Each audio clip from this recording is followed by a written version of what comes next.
Tu le sais, quelque part en toi, tu es faite pour plus. Il y a une partie en toi qui sait à quel point tu es capable de plus. Et pourtant, à chaque fois que tu essayes, une voix en toi te dit « Non, t'es pas capable, c'est trop risqué, c'est pas le bon moment, fais pas ça, arrête, reste dans ton cycle, c'est mieux, tu es en sécurité. » Cette voix-là, c'est ton ego. Oh, il t'a protégé, c'est vrai, mais aujourd'hui, il t'emprisonne. C'est lui qui te freine. Et c'est en comprenant comment il fonctionne, qu'est-ce qu'il est exactement, que tu vas vraiment pouvoir t'en libérer, dissoudre tes personnalités égotiques et reconnecter avec qui tu es vraiment, sans masque, sans peur et sans attente de résultats. Je suis Natacha, facilitatrice en éveil de conscience et j'aide les gens à dissoudre leur personnalité égotique, à comprendre comment fonctionne l'intérieur de soi pour réussir à vivre libre, sans peur et sans attente de résultats.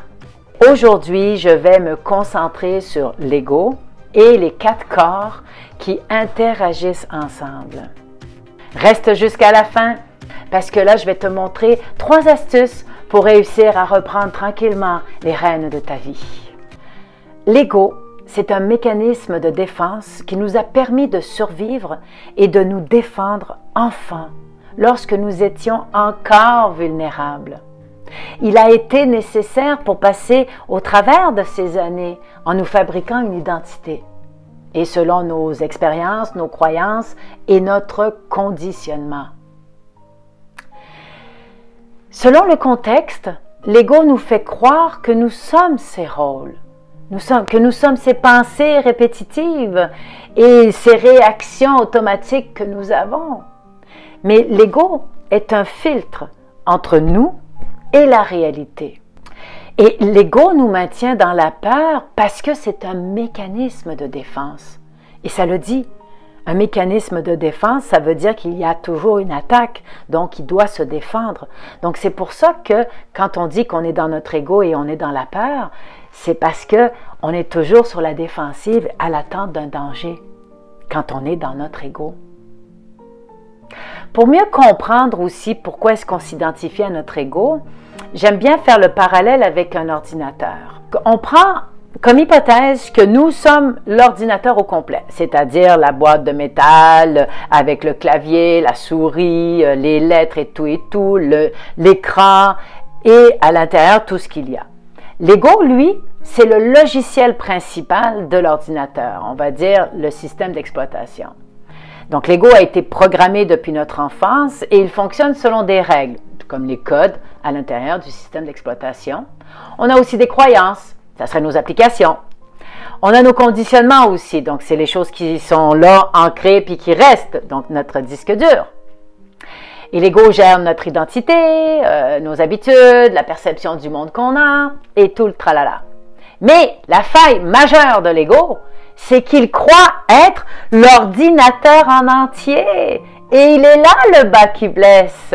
L'ego, c'est l'interface à travers laquelle nous interagissons avec la réalité. Mais ce n'est pas nous. Tant que nous croyons être notre ego, toutes ces pensées, ces personnalités qui nous habitent, nous ne voyons que ce que le programme veut nous montrer. Nous continuons, par exemple, à être prisonniers de nos croyances. Et en plus, ce qui complique vraiment la chose, c'est que nous avons 4 corps qui, à la base, l'ego contrôle. Alors, nous avons les 4 corps, donc nous avons le corps physique, le corps vital, le corps mental et le corps spirituel. Lorsque l'ego contrôle le corps physique, donc il s'agit là d'un ego le plus commun. C'est celui qui va s'occuper des besoins là, de survie, là, respirer, boire, manger, avoir chaud, etc. Autour desquels on bâtit des habitudes quotidiennes. C'est le type d'ego le plus courant. C'est lui qui mène la majorité de la population humaine. Il est dans la survie et dans l'odyssée de l'ego, il est dans la matrice conditionnée. Je fais une parenthèse ici. J'ai créé l'Odyssée de l'ego qui explique vraiment les grandes lignes du processus de l'ego à travers 4 dimensions. Donc, si tu veux en savoir plus, j'ai fait une vidéo là-dessus très dynamique sur mon autre chaîne. Donc, j'ai mis le lien en bas où tu vas pouvoir mieux comprendre l'Odyssée de l'ego. Je ferme ma parenthèse et je reviens. Donc, l'ego, pris dans la matrice conditionnée, est un éternel dominé qui cherche un dominant pour lui dire quoi faire. Un parent, un patron, un gouvernement, un chef de file, bref, il a besoin d'être contrôlé. Par la suite, quand on arrive dans le corps vital, donc le corps vital, à la base, ce sont nos émotions, nos désirs, nos souffrances, notre amour, enfin bref, toutes sortes de réactions, d'émotions qu'on vit au quotidien. Lorsque l'ego contrôle notre vital, eh bien, c'est comme si, là, tout d'un coup, il était gonflé d'orgueil. On a un amour-propre, genre, je veux, c'est moi, mon œuvre, mes possessions, mon talent, mes qualités. Il cherche à imposer. J'ai raison, tu as tort. Il rêve de gloire et de réussite. Je veux devenir riche et puissante. Il est obstiné, même quand il a logiquement tort. Il vit dans l'action. J'accomplis le travail, je gagne, je perds, je fais des efforts, j'ai du succès, je rate mon coup, etc., etc., etc. Je dirais qu'il est plus difficile à identifier que l'ego mental, car il ne fonctionne pas sur les pensées, mais par des désirs, des pulsions et des émotions. C'est un peu plus difficile à détecter. C'est le spécialiste de l'auto-justification, de la révolte, l'apitoiement, la colère et une foule d'émotions de base qui colorent nos pensées et les influencent subtilement. L'ego, quand il est dans le vital, il a commencé à évoluer. Il est sorti du corps physique et il commence à évoluer. Et je peux dire qu'il est dans la fin de la matrice conditionnée et dans le début du pont des masques dans l'Odyssée de l'ego. Le corps mental, eh bien, il est facile à identifier. Parce qu'il est en fait la cause de tout ce flot de pensées à l'intérieur de nous qui n'arrête pas, un vrai vacarme de pensées. La seule difficulté, c'est qu'on est tellement habitué à avoir toutes ces pensées à l'intérieur de nous qu'on ne se rend même pas compte que nous avons toutes ces pensées. Puis il y a une chose que le mental, quand il est pris par l'ego, n'aime vraiment pas, c'est le silence mental. Ça, il n'aime pas le silence mental parce qu'il n'existe plus. L'ego mental se base surtout et souvent sur des perceptions extérieures, comme par exemple la justice, les lois, les dogmes, les croyances, les convictions. Donc il va être très fort là-dessus.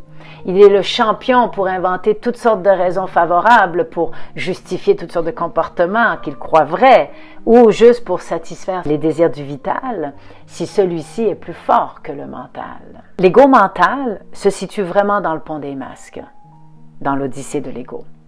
Donc, je te recommande toujours d'aller voir cette vidéo. Le lien est en bas dans la description.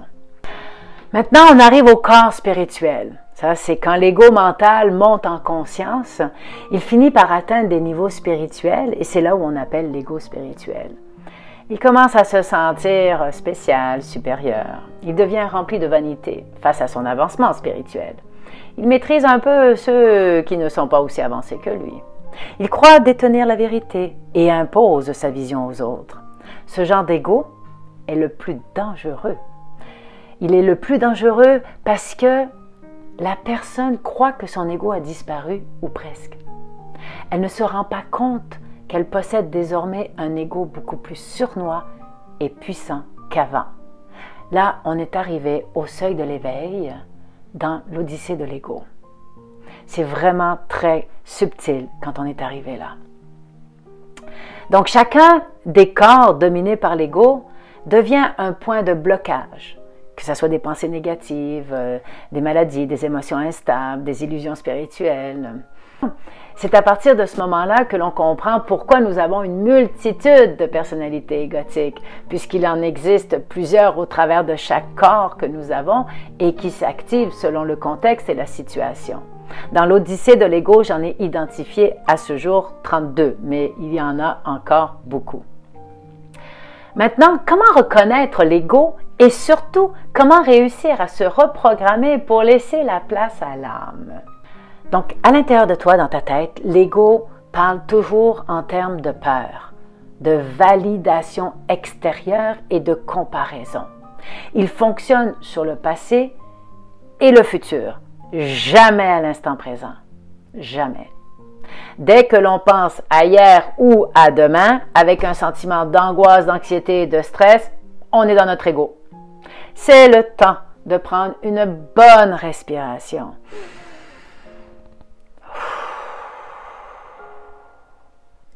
Et d'arrêter de donner de l'attention à ce que l'on pensait.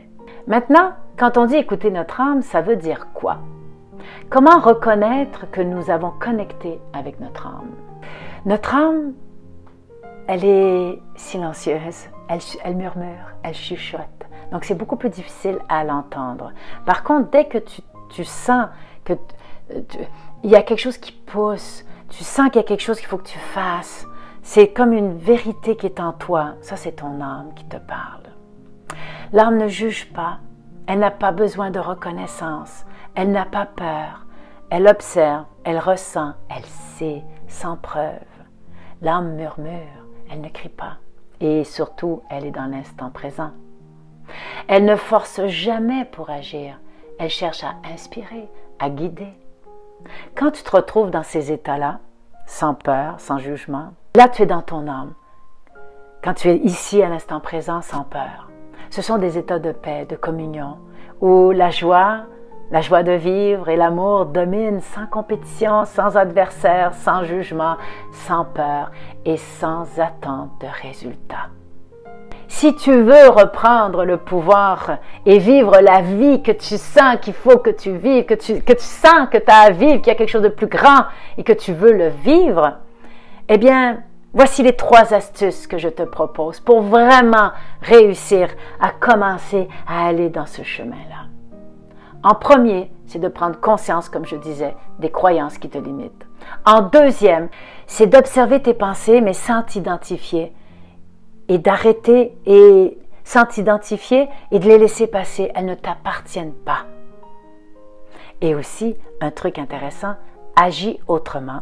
Fais le contraire de ce que ton ego te dit de faire. Tu veux aller plus loin, plus vite? Fais mon quiz. J'ai créé un quiz gratuit où tu pourras identifier le type de personnalité égotique qui domine ta vie. Donc, tu pourrais déjà commencer à comprendre un peu comment fonctionnent les mécanismes à l'intérieur de toi. Et par la suite, si tu es intéressé à aller plus loin, j'ai créé une mini-formation gratuite.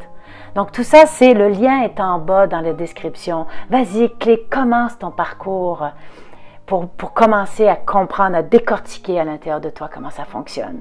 Donc, si tu as aimé la vidéo, un petit pouce, ça aide à la chaîne. Abonne-toi parce que la prochaine vidéo va te révéler encore plus de secrets sur l'Odyssée de l'ego. Là-dessus, je te dis bye bye et à la prochaine.